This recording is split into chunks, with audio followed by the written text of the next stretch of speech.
J'ai entendu le bruit avant de le voir, le lent déchirement du papier. Je me suis précipité dehors et j'ai trouvé ma belle-mère tenant les deux moitiés de mon passeport comme un trophée. Tu ne vas nulle part avec mon fils, a-t-elle craché. Mon cœur s'est serré. Mais si seulement elle savait qui regardait depuis le couloir. La pluie claquait doucement contre les fenêtres ce matin-là.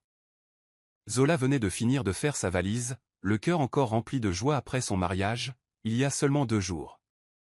Elle était impatiente. Aujourd'hui devait marquer le début de sa lune de miel avec Tinda. Tout était prêt, ses vêtements étaient prêts, ses chaussures alignées et son passeport bien rangé sur la table. Du moins, c'est ce qu'elle pensait. Puis, elle l'entendit. Le bruit la glaçait plus que la pluie froide dehors. Un déchirement lent et délibéré. Déconcertée, elle se précipita dans le salon. Et elle se figea. Debout, Madame Olufemi, sa belle-mère, tenait le passeport de Zola déchiré en 2. Les morceaux pendaient de ses doigts comme un cruel trophée. « Tu ne vas nulle part avec mon fils, dit-elle froidement, le regard empli de dégoût. Zola ne put parler. Sa gorge se serra. Ses jambes étaient faibles. Elle avait du mal à croire ce qu'elle voyait. Ses rêves. Ses projets. Son enthousiasme. Tout s'est envolé en une seconde. Juste parce que Madame Olufemi ne se croyait pas à la hauteur. Juste parce que Zola venait d'un quartier pauvre. C'était son seul péché. Zola resta là, silencieuse. Ses mains tremblaient. Elle se sentait gênée. Impuissante. Brisée. Mais ce qu'elle ignorait, c'est que quelqu'un d'autre avait tout vu. Une silhouette silencieuse se tenait dans le couloir, observant la scène se dérouler. Ils virent la douleur dans le regard de Zola. La cruauté dans les actes de Madame Olufemi. Ils ne dirent rien à ce moment-là, mais leur cœur avait déjà fait un choix. Zola pensait n'avoir personne. Elle pensait que ses rêves s'achevaient là, dans ce salon.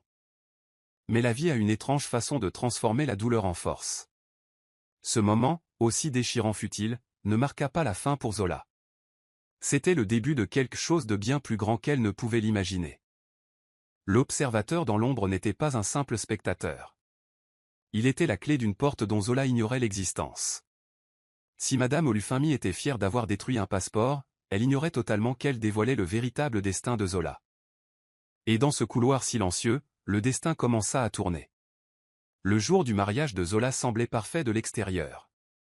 Les fleurs étaient fraîches, la musique douce et sa robe scintillaient comme un rêve. Amis et famille ont souri, applaudi et acclamé. Les flashs des appareils photo ont brillé tandis qu'elle et Tinde dansaient, riaient et échangeaient leurs vœux. Mais derrière ces sourires se cachait quelque chose de sombre. Une tempête attendait. Voyez-vous, Zola n'a pas épousé un foyer paisible. Elle a épousé l'orgueil, le jugement et la guerre silencieuse. Son mari, Tinde, venait d'une famille riche et célèbre. Zola, quant à elle, a grandi dans un petit quartier tranquille où les gens travaillaient dur pour manger. Elle n'avait ni chaussures de luxe ni maquillage coûteux, mais elle était pleine d'amour et d'honnêteté. C'était tout ce qu'elle apportait à son mariage. Et c'est ce que Madame Olufemi, la mère de Tinde, ne supportait pas. Dès le début, Madame Olufemi regarda Zola comme si elle n'était pas à sa place. Au mariage, tandis que les autres s'embrassaient et célébraient, elle s'approcha et se pencha vers l'oreille de Zola. Sa voix était calme, mais ses mots étaient tranchants comme un couteau. « Tu ne comprendras jamais notre classe, murmura-t-elle. Ce monde n'est pas fait pour les gens comme toi, sourit Zola, essayant de rester polie. Elle ne voulait pas de drame pour son grand jour. Elle espérait qu'un jour, Madame Olufemi finirait par l'accepter, peut-être même par l'aimer. Mais elle avait tort. Ce murmure n'était pas seulement un avertissement. C'était la promesse de problèmes à venir. Même pendant la réception, Zola ressentait la tension. Madame Olufemi souriait à peine sur les photos. Elle donnait des réponses froides et concises aux invités qui demandaient des nouvelles de Zola. Elle n'offrit pas de cadeaux. Et au moment des photos de famille, elle se tenait, raide, à côté de Zola, comme s'ils étaient des étrangers. Tinde, pris entre deux feux, tenta de maintenir la paix. Il a dit à Zola de l'ignorer, que sa mère finirait par changer d'avis. Zola la crut. Elle l'aimait et lui faisait confiance. Elle pensait que l'amour pouvait tout arranger. Elle pensait que la gentillesse ferait fondre même les cœurs les plus durs. Mais ce que Zola ignorait, c'est que Madame Olufemi n'était pas seulement fière. Elle planifiait. Le mariage n'était que le début. Derrière son sourire froid, elle réfléchissait déjà à des moyens de repousser Zola, de briser sa confiance, de lui rappeler chaque jour qu'elle n'avait pas sa place dans leur monde. Ainsi, tandis que les invités dansaient et que la musique jouait, une guerre silencieuse avait déjà éclaté. Zola ignorait ce qu'elle avait réellement épousé. Mais bientôt, le masque tomberait et la vraie bataille commencerait. Le matin de la lune de miel arriva, mais la maison était plus froide que jamais. Zola se réveilla tôt, pleine d'excitation et de papillons dans le ventre. Aujourd'hui, elle et Tinde étaient censés partir pour leur voyage de rêve, une occasion d'oublier la tension, de prendre un nouveau départ et d'être juste tous les deux. Elle avait fait ses valises la veille, plié soigneusement sa robe préférée et glissé son passeport dans son sac à main. Tout était prêt.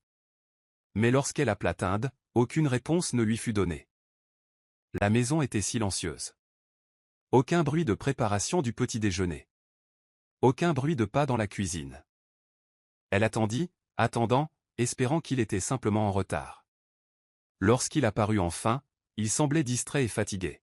« Je suis désolé, Zola, dit-il rapidement. Je dois rester tard au travail. J'ai une urgence. Mais ne t'inquiète pas, je te rejoins plus tard. » Zola sourit, essayant de cacher sa déception. « D'accord, dit-elle doucement. Je vais me préparer. » Le chauffeur devait bientôt arriver. Mais lorsqu'elle a appelé le service de chauffeur, son cœur s'est serré. Son nom n'était pas sur la liste. Le chauffeur a dit que personne ne lui avait demandé de venir la chercher. Elle a demandé encore et encore, mais la réponse était toujours la même, pas de chauffeur. Aucun plan pour elle. La panique la gagnait. Elle se sentait seule, confuse et effrayée. Que se passait-il? Puis, alors qu'elle cherchait son passeport dans la maison pour l'aéroport, elle le trouva, déchiré. Il était déchiré en deux, les morceaux gisaient sur le sol comme une promesse non tenue. Ses mains tremblaient lorsqu'elle le ramassa. Comment a-t-on pu lui faire ça? Pourquoi? Elle chercha des réponses autour d'elle, mais n'en trouva aucune. Sa belle-mère était introuvable. La maison était vide, à part elle. Les larmes lui montèrent aux yeux. Ce n'était pas ainsi que sa lune de miel était censée commencer. Mais Zola n'était pas prête à abandonner. Serrant fermement les morceaux déchirés de son passeport, comme si elle s'accrochait à un rêve brisé, elle prit une décision. Elle irait à l'aéroport. Elle découvrirait la vérité. Quelqu'un devait lui expliquer pourquoi on l'arrêtait, pourquoi on la tenait éloignée de son mari et de son avenir. Elle appela un taxi et courut dans les rues mouillées, la pluie mêlée à ses larmes. À l'aéroport, la réalité la frappa de plein fouet. Elle n'a pas pu s'enregistrer. Le personnel de la compagnie aérienne lui a dit qu'elle ne pouvait pas prendre l'avion car son passeport était endommagé. Personne n'a voulu écouter son histoire. Mais Zola refusait de partir. Elle était assise dans le terminal bondé, entourée de voyageurs se précipitant vers leur propre voyage, tandis que le sien semblait brisé. Elle regarda les morceaux déchirés dans sa main et murmura, « Ce n'est pas la fin. Je trouverai un moyen. » Son rêve avait peut-être été anéanti, mais son courage était intact. La lune de miel qu'elle avait planifiée n'eut jamais lieu, mais un nouveau voyage, fait de force, de courage et d'espoir, ne faisait que commencer. À l'aéroport, Zola se sentait perdue et désorientée. Partout où elle regardait, les gens s'affairaient, pressés de prendre leur vol. Mais elle restait immobile, les morceaux déchirés de son passeport à la main, se sentant plus seule que jamais. Elle se rendit au comptoir de la compagnie aérienne, espérant obtenir de l'aide. « S'il vous plaît, dit-elle doucement, je dois prendre mon vol.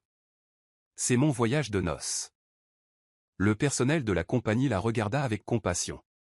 Une femme secoua doucement la tête. « Je suis vraiment désolée, madame, mais vous ne pouvez pas embarquer comme ça. Ton passeport est déchiré. On ne peut pas te laisser prendre l'avion. » Le cœur de Zola se serra. Elle a demandé s'il y avait quelque chose à faire pour régler le problème, un moyen d'obtenir un laissez-passer temporaire, ou peut-être un nouveau laissez-passer. Mais le personnel n'a rien trouvé d'autre que des mots gentils et des sourires désolés. Aucune solution. Aucun espoir. Elle sentait le poids de la déception l'écraser. Elle se retourna pour quitter le comptoir, prête à abandonner, quand soudain une voix l'arrêta. « Attends, dit une voix calme mais assurée. Zola leva les yeux et vit une femme sortir de derrière le comptoir du service client. Elle portait un tailleur pantalon bleu marine impeccable et affichait un sourire bienveillant. Il y avait quelque chose de différent chez elle. Elle ne ressemblait pas à l'employé habituel d'une compagnie aérienne. « Êtes-vous Zola Ajayi ?» demanda la femme, les yeux brillants de reconnaissance. Zola cligna des yeux, surprise. « Oui, c'est moi », sourit chaleureusement la femme. « J'ai entendu parler de vous. J'ai vu ton travail. » Le cœur de Zola s'emballa. Comment cette inconnue pouvait-elle la reconnaître? Elle ne l'avait jamais vue auparavant. La femme continua. « Je m'appelle Tara Doubi. Je suis cadre supérieur ici. Mais plus que ça, j'ai lu ton blog. Tes croquis, ta poésie, tes créations. C'est incroyable. Tu as un don particulier. » Zola n'en revenait pas. Ici, dans cet endroit rempli d'étrangers et de confusion, quelqu'un la connaissait, non pas pour son passeport déchiré ou ses rêves brisés, mais pour qui elle était vraiment. Tara fit un pas de plus. « N'abandonne pas maintenant. Je veux t'aider. » Pour la première fois ce jour-là, l'espoir brilla dans le cœur de Zola. Ce n'était peut-être pas la fin, après tout. La gentillesse de Tara était discrète mais forte. Elle n'a posé aucune question ni jugé. Elle a simplement perçu la douleur de Zola et son potentiel. Et elle était prête à faire bouger les choses. Dans cet aéroport bondé, sous les lumières crues et le bruit constant, une nouvelle chance s'offrait à Zola. Une chance à laquelle elle ne s'attendait pas, mais dont elle avait désespérément besoin. La femme en tailleur bleu marine lui sourit chaleureusement en s'approchant de Zola. « Je suis Tara Doub, dit-elle doucement.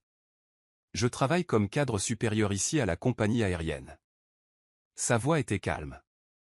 Mais il y avait une gentillesse dans son regard qui a permis à Zola de se sentir un peu moins seule. Tara était bien plus qu'une simple cadre de compagnie aérienne. Elle était aussi une collectionneuse d'art et de design. Pendant des années, elle avait discrètement cherché de nouvelles voix, des artistes et des créateurs qui parlaient avec leur cœur. Un jour, il n'y a pas si longtemps, elle était tombée sur un blog. Un blog original, rempli de magnifiques croquis, de poésie profonde et d'idées profondes sur la culture et le design africain. Le blog était anonyme, mais Tara était émue par chaque publication. Ce blog appartenait à Zola. Maintenant, debout devant elle, brisée et blessée, Tara reconnaissait Zola, non pas à son passeport déchiré ou à la douleur qu'elle portait, mais à l'âme qui se cachait derrière son œuvre. « C'est toi qui as créé ces dessins, ces histoires, » dit doucement Tara. « Je savais que je devais te rencontrer un jour. » Zola cligna des yeux, surprise et confuse. Elle n'avait jamais révélé à personne qui elle était réellement en ligne. Elle pensait que son secret était bien caché derrière l'écran. Pourtant, Tara était là, la voyant telle qu'elle était vraiment. Tara tendit la main et toucha doucement le bras de Zola. « Tu as un don rare. Ton travail est puissant et magnifique. Cela mérite d'être vu par le monde entier. » Zola ressentit un mélange d'émotions, honte, espoir, peur et soulagement. Elle baissa les yeux sur son passeport déchiré, puis revit le visage bienveillant de Tara. « Je ne sais pas quoi dire, » murmura Zola. « Tu n'as rien à dire maintenant, » dit gentiment Tara. « Je suis là pour t'aider. Trouvons une solution. » À cet instant, quelque chose changea en Zola. Le poids du rejet et de l'humiliation commença à s'alléger, remplacé par une lueur d'espoir. Quelqu'un l'avait remarqué, non pas pour ses problèmes, mais pour son talent. Quelqu'un croyait en elle. Tara sourit à nouveau. « Tu as traversé beaucoup d'épreuves, mais ce n'est pas la fin de ton histoire. Ce n'est que le début. » Zola prit une grande inspiration et hocha la tête. Peut-être, juste peut-être, la main de cet inconnu était-elle la bouée de sauvetage à laquelle elle devait s'accrocher. Une reconnaissance silencieuse avait ouvert une nouvelle chance. Une chance de surmonter sa douleur et de prouver qui elle était vraiment. L'aéroport grouillait autour d'eux. Mais à cet instant précis, Zola sentit un calme, une force tranquille grandir en elle. Le voyage à venir était encore incertain. Mais pour la première fois de la journée, elle était prête à affronter la situation. Tara ne perdit pas de temps en question. Elle voyait bien que Zola était fatiguée et blessée. Ce dont Zola avait besoin, c'était d'une aide rapide et concrète. Tara lui sourit gentiment et dit, « Trouvons un moyen de régler ça. » Sans attendre, Tara prit son téléphone et commença à passer des appels. Elle avait des amis et des relations importants. Bientôt, elle obtint un laissez-passer temporaire pour Zola. Ce laissez-passer n'était pas un passeport ordinaire. C'était un document spécial, délivré par voie diplomatique, qui permettrait à Zola de voyager légalement, même avec son passeport déchiré. Mais Tara surprit Zola. Au lieu de Zanzibar, son lieu de vacances habituel, le lieu de lune de miel dont Zola avait rêvé, Tara lui dit « Tu n'iras pas à Zanzibar. Tu vas au capitaine » Zola écarquilla les yeux. Le Cap? Mais c'est si loin.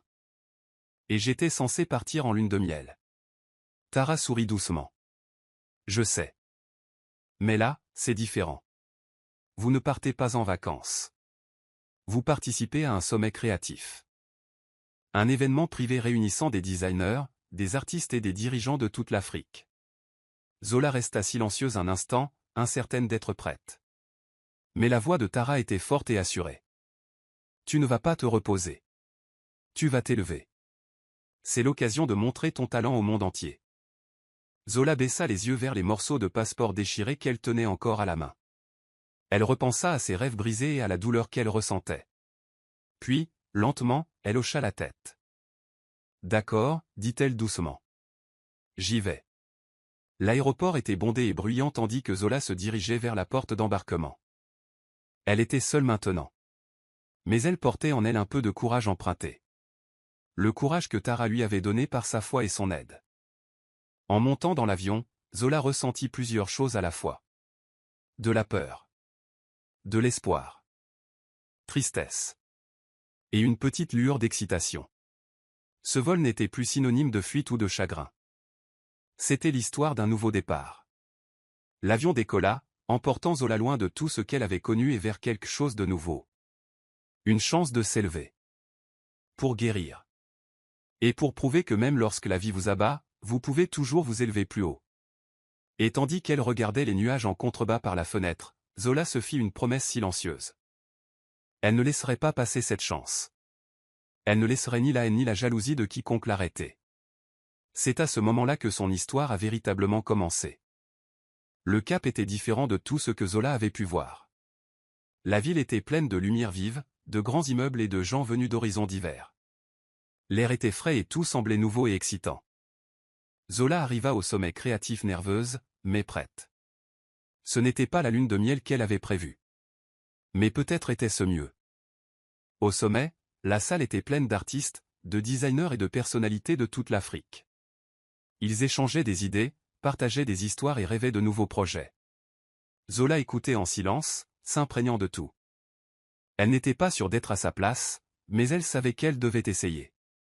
Bientôt, l'un des chefs demanda à Zola si elle pouvait réaliser une petite tâche. Pourriez-vous esquisser quelques idées pour un nouveau salon d'aéroport luxueux? Quelque chose qui illustre la beauté de l'Afrique, lui demandèrent-ils. Zola sentit son cœur battre plus fort. Elle sortit son crayon et son papier, prête à créer. Tout en dessinant, elle pensait à sa maison, à sa culture et aux nombreuses histoires qu'elle voulait raconter. Elle mêlait les riches couleurs des tissus yoruba, les motifs audacieux des perles kossa et les formes gracieuses de l'art ghanéen. Ses dessins jaillissaient de sa main comme une musique, plein de vie et de sens. Autour d'elle, les gens observaient en silence. Ils chuchotaient entre eux, impressionnés par son talent et sa vision. Mais Zola ne le remarqua pas. Elle était absorbée par son travail, se sentant libre et heureuse pour la première fois depuis des jours. Plus tard, les dirigeants se réunirent pour discuter. Ils évaluaient les croquis afin de choisir celui qui obtiendrait un poste crucial, la conception d'un nouveau salon d'aéroport panafricain, visible par des millions de voyageurs. Zola attendait, incertain de ce qui se passait. Elle ne savait même pas qu'on la jugeait pour un contrat aussi important. Tout ce qu'elle savait, c'est qu'elle avait mis tout son cœur dans les dessins.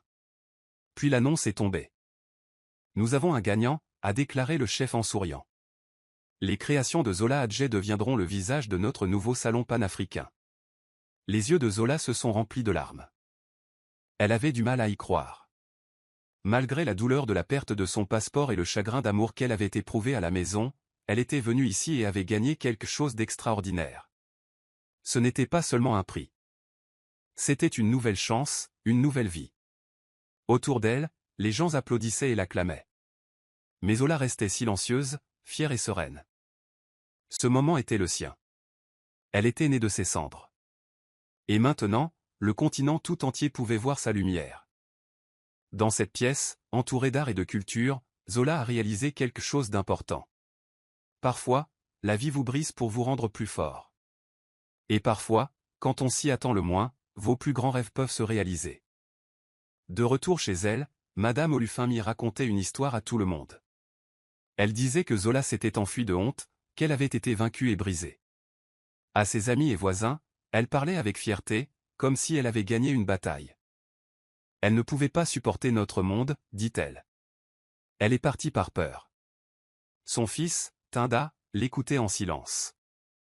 Il ne comprenait pas pourquoi Zola ne répondait ni à ses appels ni à ses messages. Pourquoi était-elle si silencieuse? Il pensait qu'elle était peut-être contrariée, mais il ignorait la vérité. Tinda se sentait pris entre les paroles dures de sa mère et la femme qu'il aimait.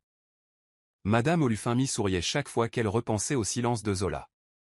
Pour elle, c'était la preuve de sa victoire. Elle se sentait puissante, comme la reine de leur foyer. Elle croyait avoir empêché Zola d'aller où que ce soit, de faire quoi que ce soit d'important. Mais la vie a toujours quelque chose de surprenant. Un matin, alors que tout le monde était encore éveillé, les téléphones se mirent à vibrer partout dans la maison de Madame Olufemi. Les gens s'envoyaient des messages, partageaient des nouvelles et s'appelaient, à la fois enthousiastes et choqués. Sur l'écran du téléphone de Madame Olufemi, un titre s'affichait, une jeune Nigériane remporte un contrat international pour la rénovation des terminaux des aéroports de Johannesburg et de Lagos. Elle cligna des yeux. Elle le relut. La femme sur la photo était Zola, grande, vêtue d'une belle et élégante tenue. Elle était entourée de personnalités importantes, des figures emblématiques du monde de l'aviation, qui souriaient avec assurance. Ni colère ni haine ne brillait dans ses yeux, juste grâce et force. Tinde fixait son téléphone, incrédule. C'était la femme qu'il aimait, celle que sa mère tentait de détruire. Mais Zola s'élevait plus haut que quiconque ne l'aurait cru. La nouvelle se répandit rapidement. Les voisins qui autrefois parlaient à voix basse de Zola parlaient maintenant de sa réussite. Ceux qui la croyaient ratée se demandaient maintenant comment elle était devenue si forte. Le sourire de Madame Olufemi s'estompa. Elle comprit que le silence était plus fort que n'importe quelle dispute ou qu'une parole de colère. La force tranquille de Zola était plus puissante que la vengeance. Tinde essaya de rappeler Zola, mais elle ne répondit pas. Non pas par colère, mais parce qu'elle n'avait plus besoin d'expliquer quoi que ce soit. Zola avait déjà parlé, sans un mot. Elle avait montré au monde que, peu importe les efforts que l'on fait pour vous briser, votre véritable pouvoir vient de votre capacité à vous élever, silencieusement, avec force et grâce. Des mois après toutes ces nouvelles et cet enthousiasme, Madame Olufemi était tranquillement assise dans son salon lorsqu'une petite boîte arriva. C'était un colis, soigneusement emballé, sans nom. Curieuse, elle l'ouvrit lentement, se demandant ce que cela pouvait bien être. À l'intérieur se trouvait quelque chose d'inattendu, un magnifique cadre contenant une carte d'embarquement. Pas n'importe laquelle, mais celle d'un vol que Zola avait pris il y a longtemps, celui qui avait tout changé pour elle. La carte d'embarquement paraissait élégante, resplendissante sous la lumière, tel un symbole de liberté et de réussite. Sous le cadre, il y avait un petit mot. Madame Olufemi le ramassa et le lut attentivement. Merci d'avoir fermé la mauvaise porte. Cela m'a obligé à trouver la bonne personne. Ces mots l'ont profondément touchée. Pour la première fois, elle a réalisé qu'en essayant d'arrêter Zola, en la blessant, elle l'avait en fait aidée à devenir plus forte. La porte qu'elle s'efforçait de maintenir fermée ne fit que pousser Zola vers un meilleur chemin, un avenir plus radieux. À ce moment précis, Tinda entra dans la pièce et vit le cadre et le mot. Il resta bouche bée. Aucun mot ne sortit. Il regarda sa mère, puis le mot. Le sens était clair. Zola avait pardonné, mais elle montrait aussi qu'elle n'avait plus besoin de leur approbation. Tinda sortit son téléphone et composa le numéro de Zola. Il l'appela encore et encore, espérant une seule réponse, un seul mot. Mais Zola n'a jamais décroché. Elle n'a jamais bloqué son numéro. Elle a simplement choisi de ne pas répondre. Elle n'était plus prisonnière de leur colère ni de leur jugement. Zola vivait désormais sa propre vie. Elle avait avancé avec courage et sérénité. Le cadeau qu'elle avait laissé derrière elle était bien plus qu'une simple carte d'embarquement encadrée. C'était un message de force, d'espoir et de pardon. Madame Olufemi tenait fermement le mot. Pour la première fois, elle éprouva un profond respect pour la femme qu'elle avait tenté de briser, celle qui s'était élevée au-delà de ses espérances. Et quelque part, au loin, Zola souriait, sachant qu'elle avait enfin trouvé sa place. Elle n'avait besoin de la permission de personne pour voler. Elle était déjà en plein essor. La vie de Zola avait changé d'une manière qu'elle n'aurait jamais imaginée. Après tout ce qu'elle avait traversé, elle ne se contentait pas de survivre. Elle rayonnait. Ses créations pour les nouveaux salons d'aéroport sont devenues célèbres dans toute l'Afrique. Les magazines de voyage ont présenté son travail, louant la façon dont elle a su allier les belles traditions de différentes cultures africaines à des espaces modernes et élégants. Son style a été apprécié. Son petit blog sur l'art et le design est rapidement devenu une plateforme populaire, où de nombreux jeunes artistes ont également partagé leurs idées. Les dirigeants de compagnies aériennes et de grandes entreprises ont commencé à la solliciter pour obtenir des conseils. Ils voulaient savoir ce que Zola pensait de la manière de rendre les aéroports plus accueillants et élégants. Elle n'était plus seulement une jeune femme au passeport déchiré. Elle était devenue une experte reconnue dans son domaine. Mais Zola n'a jamais pensé à se venger. Elle ne perdait pas de temps à se mettre en colère ni à blesser ceux qui tentaient de l'arrêter. Sa vengeance était bien plus forte. C'était la hauteur à laquelle elle avait volé après avoir été poussée vers le bas. Des mois plus tard, elle se tenait de nouveau à l'aéroport. Cette fois, elle tenait soigneusement son passeport dans sa main, intact et en sécurité. Son nom figurait sur la liste VIP. Le personnel de sécurité l'accueillit chaleureusement. Elle sourit discrètement, fière mais sereine. Elle n'était plus la même jeune fille effrayée qui avait couru pour prendre un avion avec un passeport cassé. C'était une femme qui avait pris sa vie et ses rêves en main. En se dirigeant vers la porte d'embarquement, Zola repensa à son voyage. Comment on l'a un jour arrêtée et on lui a dit qu'elle ne pouvait aller nulle part. Comment on a essayé de briser son courage. Mais maintenant, c'était elle qui allait loin, au sens propre comme au sens figuré. Elle n'a pas seulement survécu à la tempête. Elle a décollé, volant plus haut qu'elle n'aurait jamais pu l'imaginer. Zola regardait par le hublot tandis que l'avion décollait.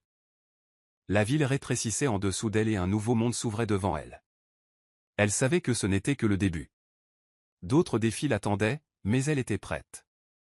Parce que maintenant, elle avait un but, de la force et de l'espoir. Et au fond d'elle-même, Zola ressentait autre chose, la paix. Le genre de témoignage qui survient quand on sait qu'on n'a laissé personne d'autre décider de sa valeur ou de son avenir. Elle s'était envolée sans permission et avait atterri exactement là où elle était censée être. Si vous croyez qu'il faut surmonter chaque épreuve et transformer la douleur en force, cliquez sur « J'aime » et partagez cette histoire avec quelqu'un qui a besoin de l'entendre aujourd'hui. N'oubliez pas de vous abonner pour découvrir d'autres parcours inspirants qui prouvent que votre passé ne définit pas votre avenir.